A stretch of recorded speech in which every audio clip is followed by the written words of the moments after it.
And we are rolling. We're rolling. Oh boy, what a weekend of footy. What a weekend of footy. Is that is that the two how do I pitch this? The best semi-final weekend in AFL history? Probably. I don't think we've had two semis that close. Um, one after the other in quite some time. Not going to do the research. Can't be bothered. Done enough research for this pod already. But in saying that, um, we're going to need to unpack those. So, without further ado, welcome to episode 6 of Footy and Stuff. If you're new around here, welcome. If you're a returning viewer, a returning listener, welcome back. Um, Good to have everyone. And I don't think there's much else for me to say intro wise. So, we're just going to get straight into it because there's a lot to unpack with the two games. There's a lot of news to talk about. There are prelims to preview. There's lots of stuff. So we're just going to get straight into it and not waste too much of your time. So, round review, week review. Not really a round. I think I said that last week as well. Anyway, Port Adelaide Hawthorn. Oh boy, where do we start with this? Well, there's a bit of post game to unpack. So let's talk about the game itself first. Um, oh, plenty of pressure early. Plenty of pressure. Lots of pressure. Made it a fun game to watch because much like which game was it last week that was just pressure filled. Sydney GWS was a bit like this. It was just bodies everywhere. It was so fun to watch. It made it a little bit sloppy at times. A lot of turnovers, a lot of ping pong. Um, but yeah, as a whole, very contested first quarter. From there, I think Port used that more to their advantage, utilized it well. And while it remained back and forth, they were able to keep them at bay nicely, which is probably part of the reason they were able to run away with the win because they were able to remain composed from that point and not let the pressure of the game as a whole get the better of them, which is important, obviously. I think Port Adelaide always looked to be the target in this game, in a sense that they were always on the front foot, and while it was very back and forth for the majority of that back half of the game, in a sense, Hawthorn were almost perennially on the back foot chasing the game. And that's a hard position to be in when Port were as composed as they were on the night and as good as they were on the night. Um, Sicily did have the chance to put it to bed, and he couldn't. Which I mean, look, a lot of players would have missed that. You can't pin that on James Sicily. Sam Mitchell was quoted. Was it during the week or was it earlier in the season? I don't know. I saw the clip though, and he said that if he were to give that shot to any player, this was pre-game. He said this before the game. He said this, not before the game on the night, way before, that he would give James Sicily that shot because he's the captain. You can trust him to do it, but he didn't. Which is unfortunate. But they had a lot of chances as a team to put the game to bed, and they didn't. So there's not really much that they can complain about in terms of their their opportunities to win the game because they had them. They had them. But yeah, Port Adelaide pick up the win. Not too much to talk about in terms of the game aside from what I've said. And then post game happened. And then post game happened. So as the story goes, I'm sure everyone is aware, but I'll try my best to explain it. After the Sydney game last week, the week before, Sydney GWS, Brodie Grundy makes a post and Jack Ginnivan comments on the post and says, "See you in 14 days." Lighthearted. It's fun. I'm sure Guinea knows there's a chance that Hawthorn are going to lose their next game, and it's not going to happen. But no harm in it. Some people could perceive it as an arrogant message. Some people could perceive it how you want. I don't think there's anything wrong with it. What happens after the Port Hawthorn game is that Port get the win, and all the players are on the field, and Ken Hinkley decides it's a good time to uh, basically hit back at Jack Ginnivan. And I don't remember exactly what he said. It's been explained different ways 100 times, but it was something to the effect of "You won't be flying anywhere, Jack." Blah blah blah. Who was in the wrong here is the question that's sort of run wild amongst the community lately. And I don't know if there's a clear-cut answer, but I tend to fall into the camp of one person in this scenario is much older, he's much more mature, and he's much more capable of keeping thoughts to himself, thoughts that he knows shouldn't be vocalized. And I think he let his emotions get the better of him there, for sure. Did Ken. Did it warrant a 20K fine because that's what he got? No. No. I think that's ridiculous. I think $20,000 is a lot of money for words. But that being said, and he said this straight away after the game, and I'm sure he's not dumb. He knows that he should have kept it to himself, and he let himself get carried away. But nonetheless, it took the shine away from what was a pretty impressive team display from Ken and his men. Well, Ken didn't play, but you get the point. And hopefully, leading into the prelim, that incident is done now, and it doesn't take much of the focus when we should be focusing on a pretty good football team who are coming up against a very good Swans team this week, and it's going to be a fantastic game. So we'll see how that plays out, but hopefully that's all done. I think everyone's well aware that things were said. It is what it is. It's fine. We can get over it and we can move on. That's my opinion. Moving into the second game then, GWS and Brisbane at Giant Stadium on Saturday night. Let's get straight into the cold hard facts of this one.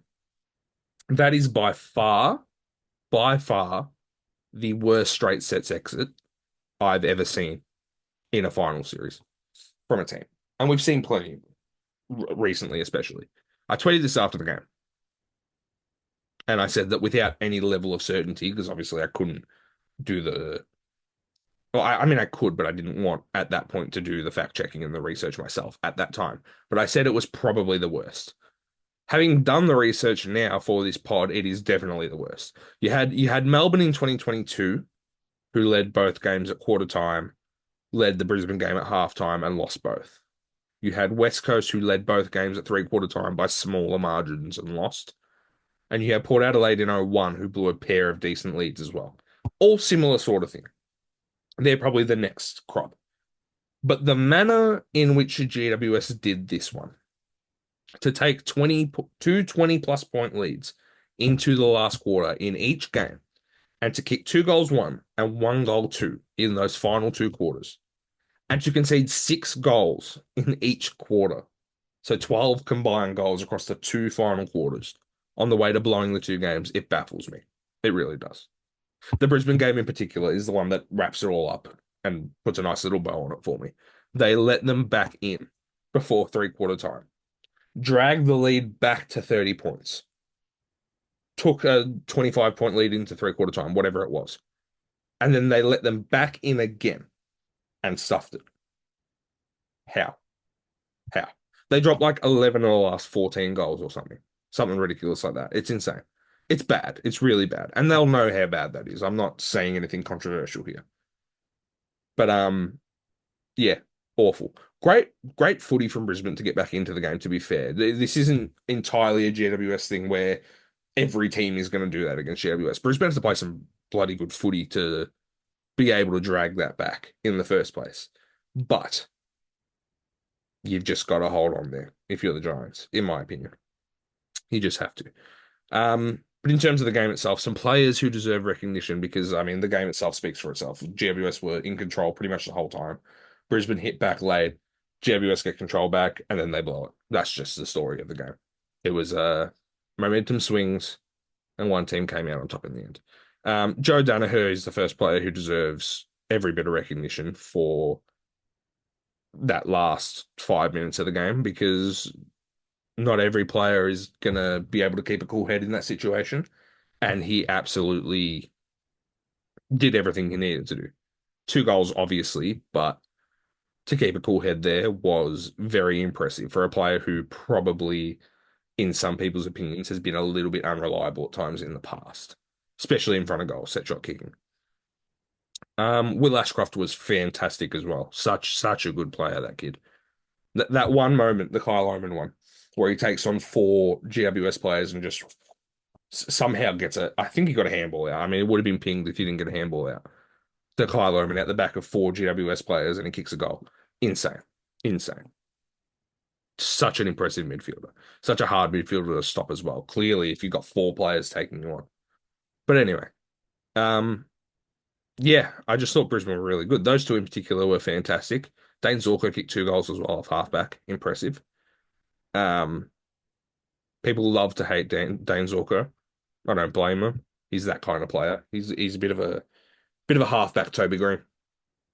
People love to hate him, but he does his job, plain and simple. And he's been fantastic in both finals so far, and I'm sure he'll be fantastic again next week. That's just how he does it. But yeah, really good performance from Brisbane in the end.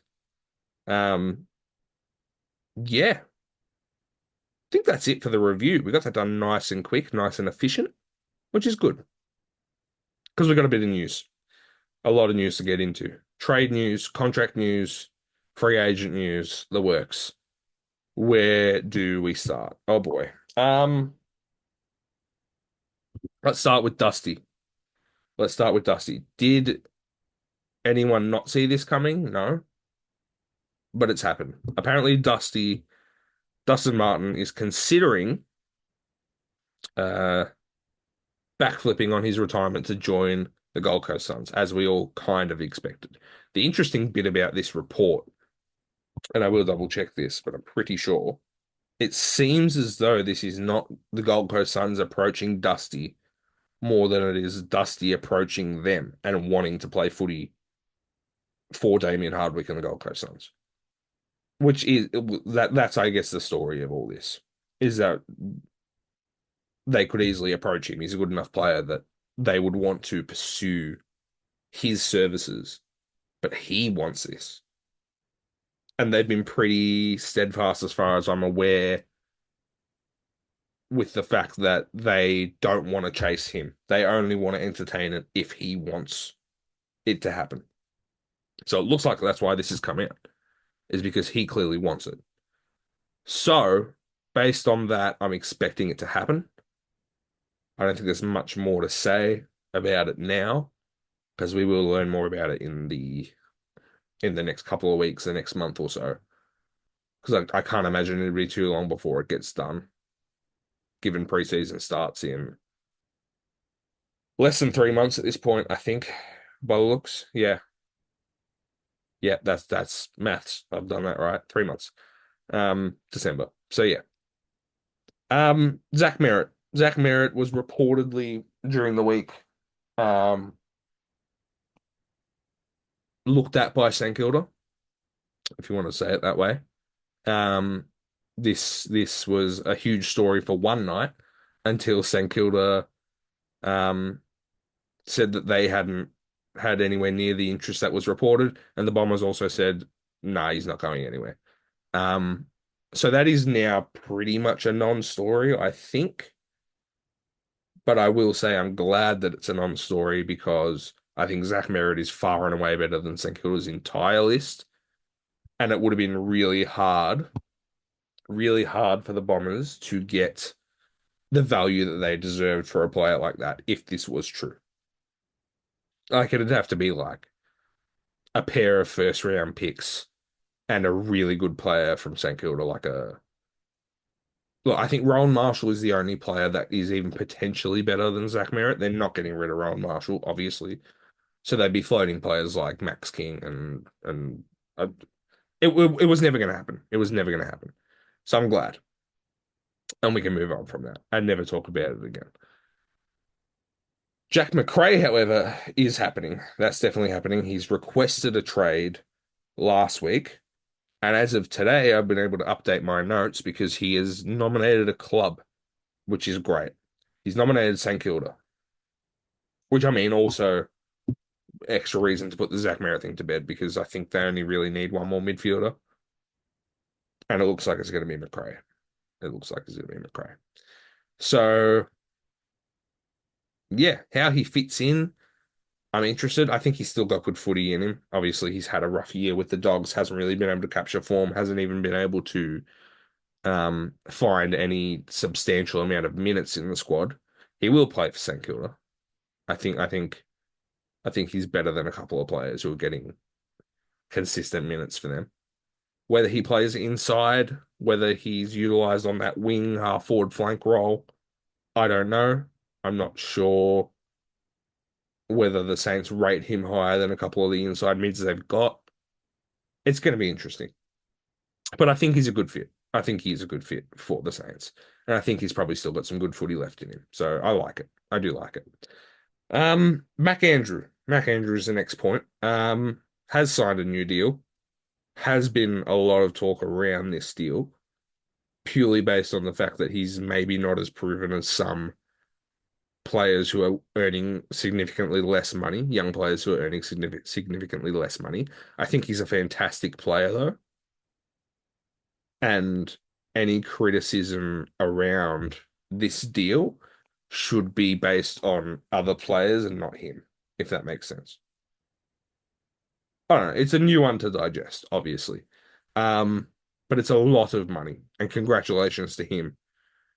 Um, has been fantastic for the Suns, particularly back end of the year. The contract itself is reportedly upward of $12 million dollars, and he's contracted for next year and 5 years after that. So it could be as much as 2 million a year, I think. Unless that 12 million is for the 5 years after that. So he's on his current wage next season. If he hits a trigger, he'll be signed for another 4 years. That'll keep him on the contract till the end of 2034. Okay. So it's 12 million, up to 12 million if he hits that trigger, I think. So he's earning over $1 million a year. That was a long roundabout way to get the facts out. But yeah, congrats to him. Do I think it's a lot of money? Yes. Do I think there are players that aren't on that money that should be on that money as well? Yes. That says nothing about Mac Andrew, though. I think he's a fantastic player. And if he keeps playing the way he did the second half of this year, he's going to be a good player for a long time.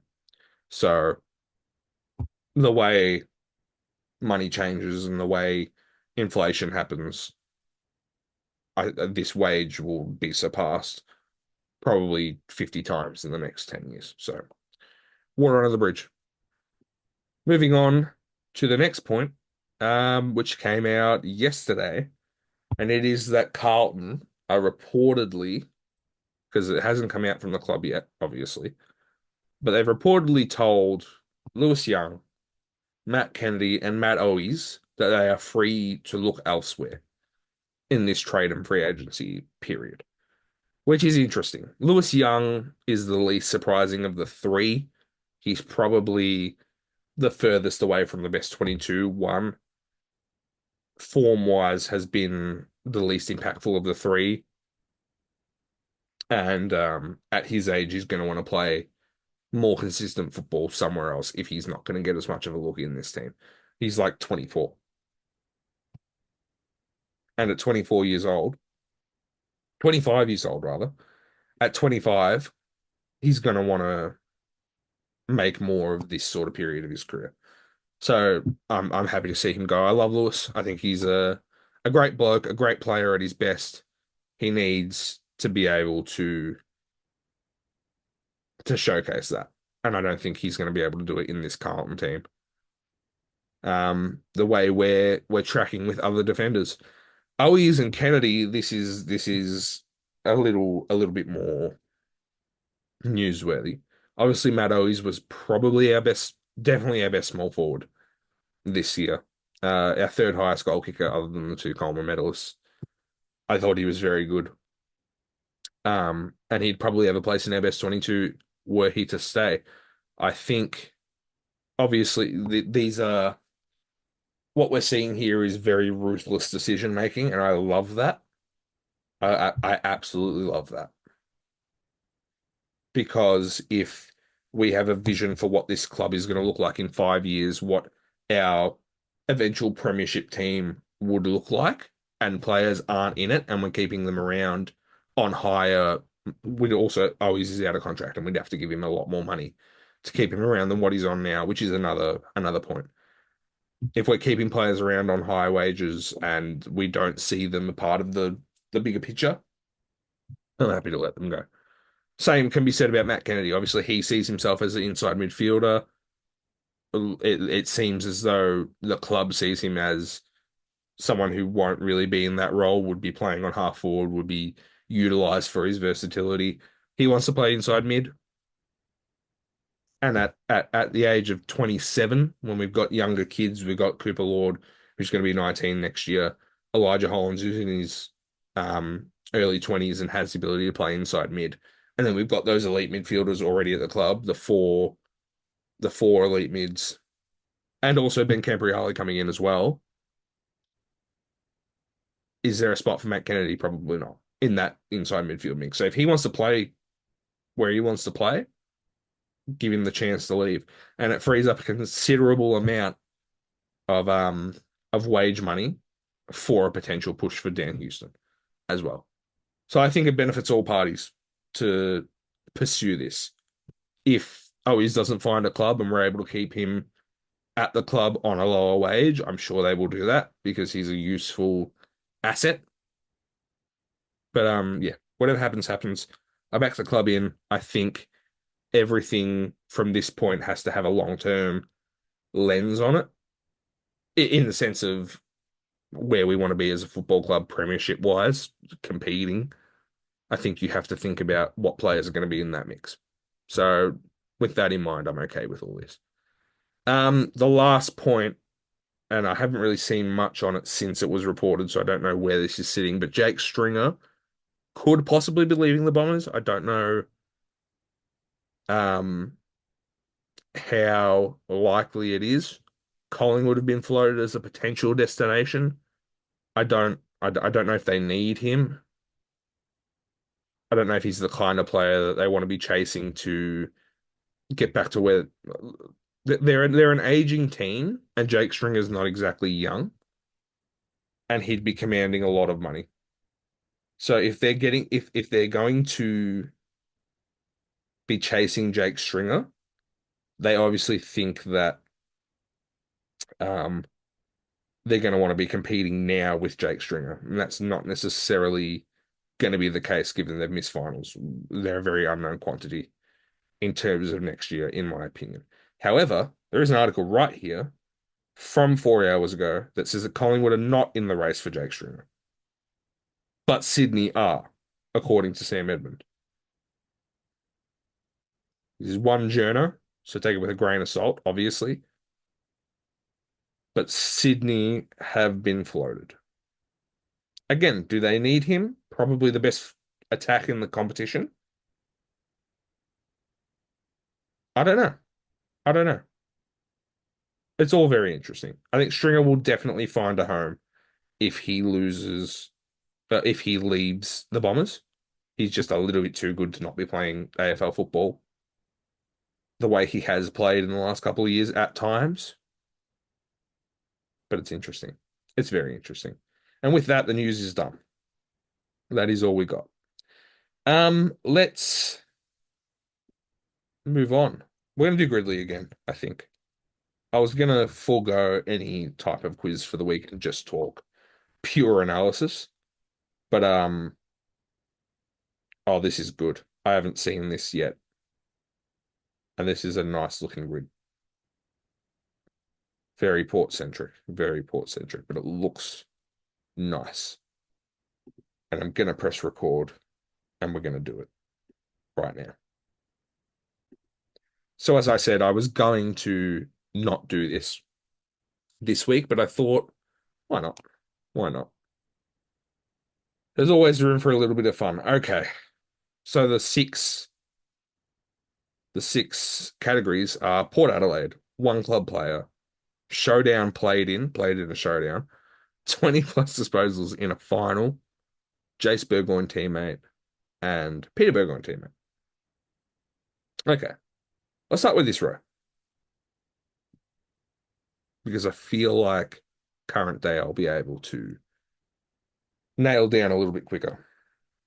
Jace Burgoyne teammate at Port Adelaide. Will Lorenz is the first sort of niche one that I can think of just from the other night, but I feel like a lot of people will do that because he played, and a lot of people were like, "Oh, who is this kid?" Who's someone like mid-year that played that is a bit niche? Unless we go for someone who's played all year that less people would select, or someone who's played in previous years. Someone like a Tommy Jonas, who isn't at the club now, has played with Jace Burgoyne. That's a good pick. It's a good pick. 1%. Nice. Good start. Are we shooting for 20 again? We didn't hit 20 last week, so we'll shoot for 20 again. One club player who is a Jace Burgoyne teammate. So I could have gone for Tommy Jonas there. But that being said, um,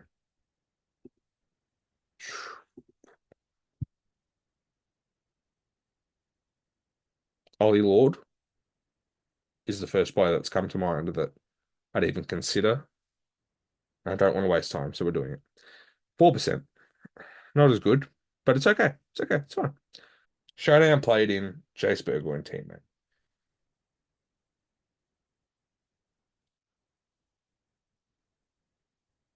Um, it's a question. It's a question. Current ball player Jackson Mead has played in a showdown. A little bit niche. Has played every game for Port this year though. Also feels like one that people um will gravitate to because of the perceived nicheness of it. I'm talking a lot. I feel like I should go a little bit more obvious. Someone like an Ollie Wines feels obvious, but not too obvious, if that makes sense. Also a Brownlow medalist, so. Um,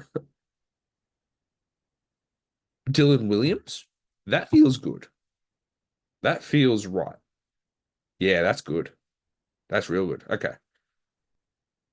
Should I do? I'll do the disposals now. Port 20 plus disposal in the final. Could be anyone. Um, do we think like think back to like '07, '04, those times? Someone like a Salopek feels nice. I'm not wasting any time here. It's a good pick. It's a good pick. A good pick. Shut up. Um, 20 plus disposals in a final, one club player. This could be anyone. Um, Patrick Cripps. I always go to Carlton for these ones because it's easier for me to remember these. Mark Murphy, Andrew Carazzo. Andrew Carazzo could be a shout. He's definitely had 20 plus in a final. Yeah, yeah, that's good. That's real good. Showdown play it in 20 plus disposals in a final. Could be an Adelaide player. Um, Adelaide midfielders. Something like a Sam Berry. Nah, he wouldn't have had 20 plus in a final. What am I saying? Rory Atkins. Do we reckon he had 20 plus in any of those finals? That could be a terrible pick. I'm gonna hold on that one.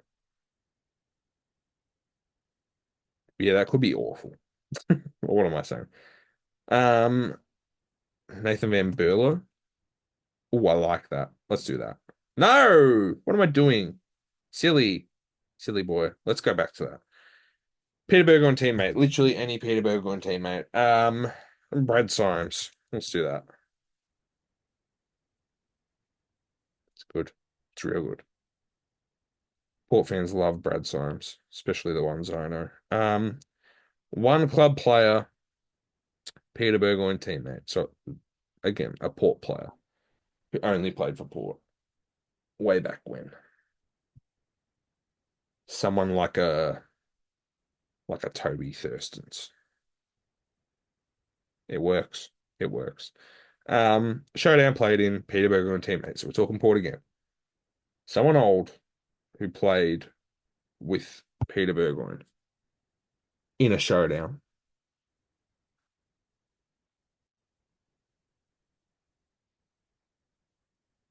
It's interesting. Hmm.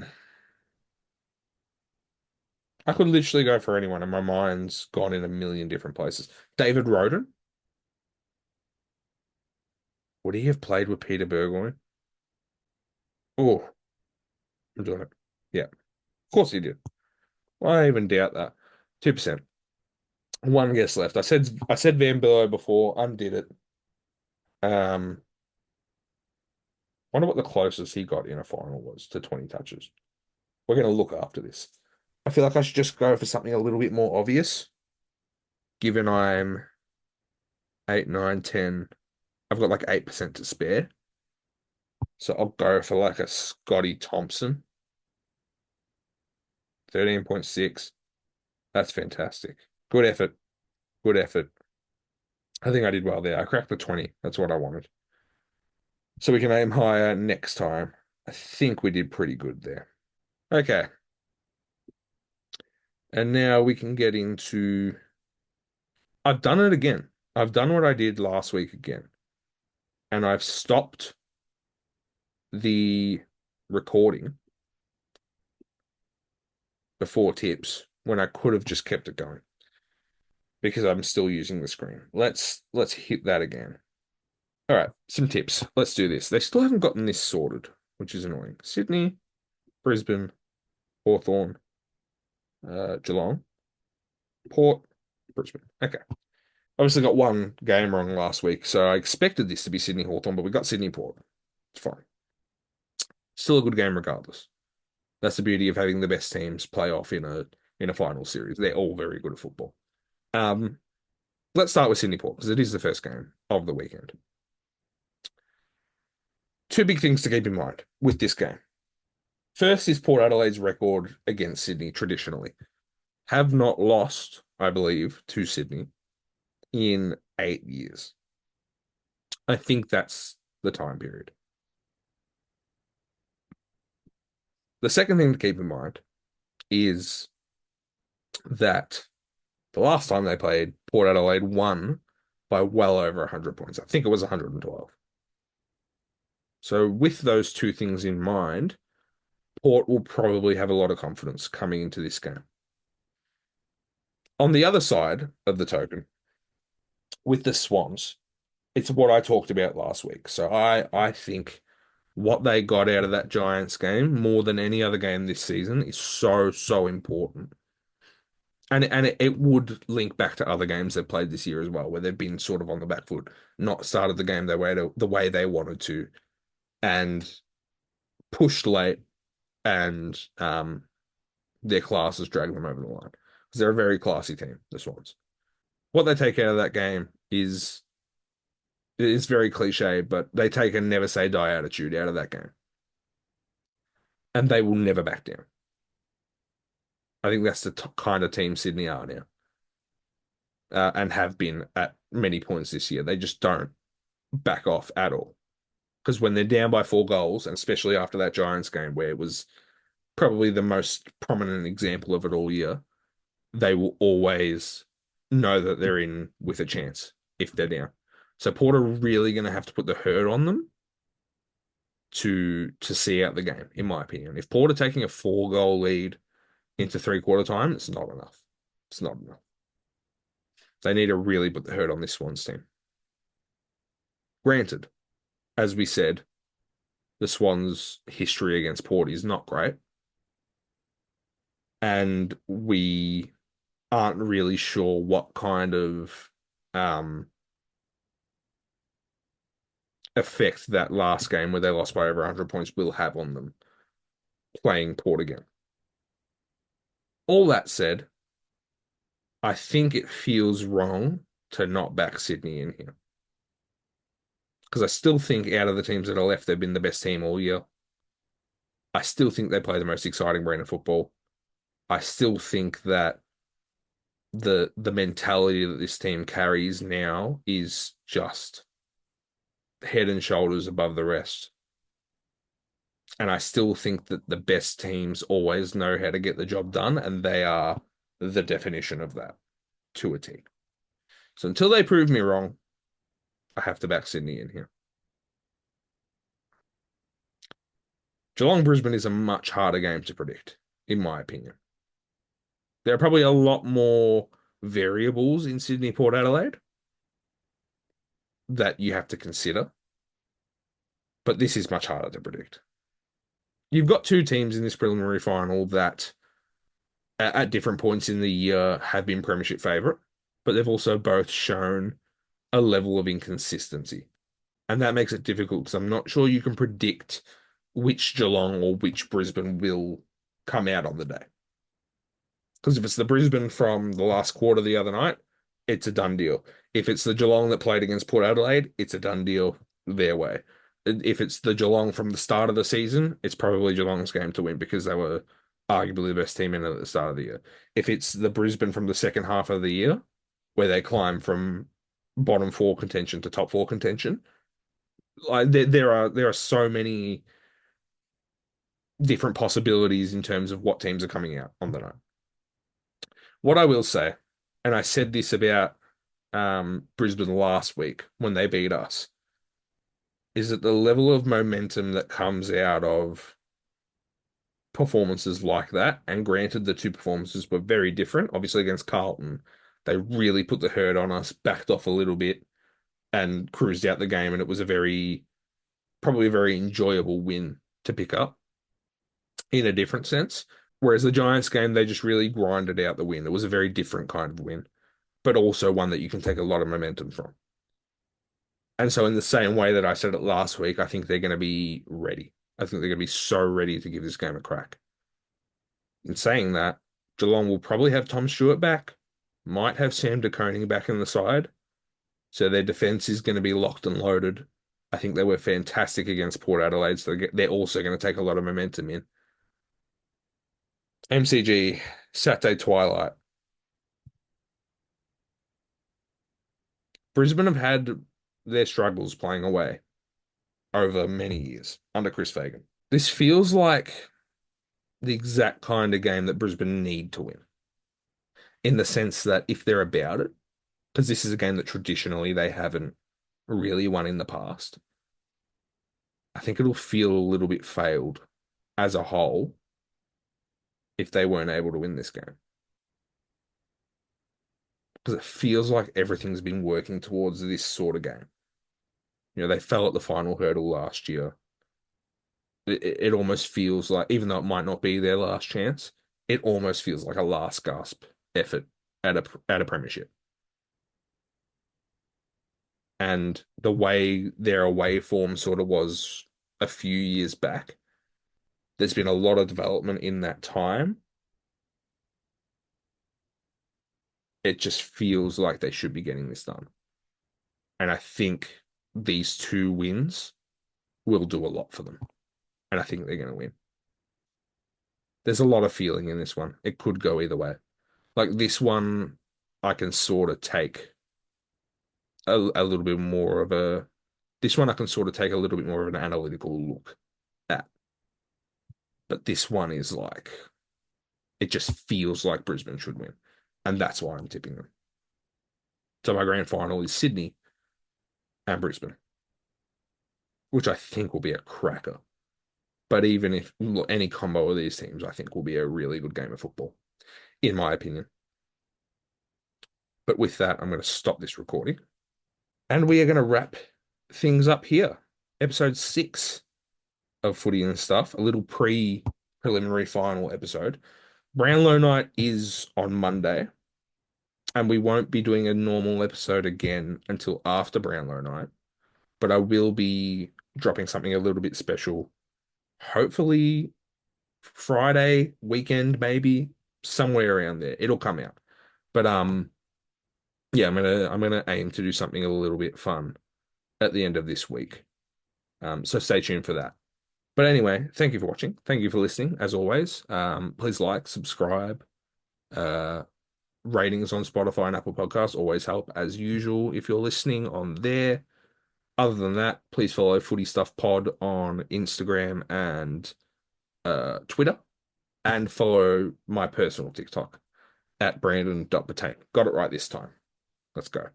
But yeah, aside from that, I will see you guys next week to preview two big prelims and what is probably going to be a massive grand final, God willing. So we'll be back for that. But yeah, thank you for watching, and I will see you next week. Goodbye.